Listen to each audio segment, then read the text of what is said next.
Bien, me estaba salteando que la capacitancia o capacidad es una magnitud eléctrica, ¿no? Es decir, esa propiedad de los materiales para contener carga es una una magnitud, perdón, que se mide en la unidad de faradio. Más concretamente, nosotros vamos a ver capacitores que se miden en microfaradio, es decir, en millonésimas de faradio.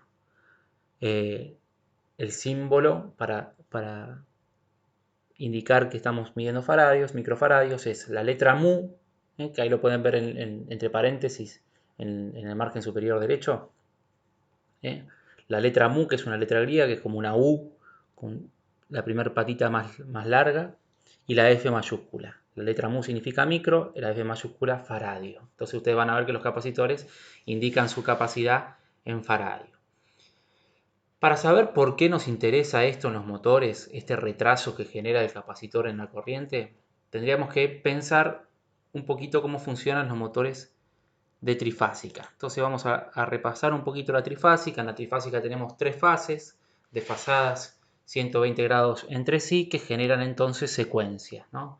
Ahí tenemos el gráfico arriba, la onda en color rojo vamos a decir es la fase R, la que está en color verde la fase S y la que está en color azul la fase T, donde el extremo superior del gráfico de las coordenadas sería el máximo positivo, es decir, cuando la onda roja llega a la parte más alta está en su momento más positivo, mientras que cuando llega al punto más bajo está en su máximo negativo o en su mínimo si quieren.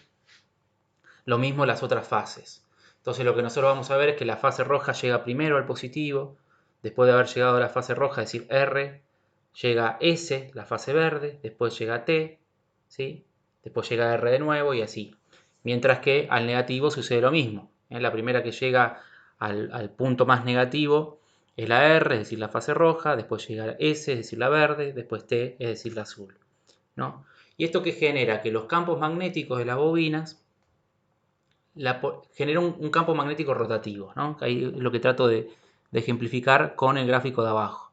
Tengo tres bobinas, obviamente es mucho más complejo que esto, pero ustedes traten de seguir el juego lo que estoy explicando, ¿no? Tres bobinas que están colocadas a 120 grados una de la otra, una energizada con la fase R, otra con la fase S y otra con la fase T.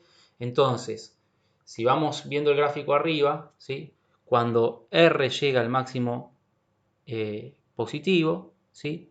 Sería el momento en que estamos viendo ahí, ¿no? Tenemos el máximo positivo en R y el negativo está intermedio entre S y T.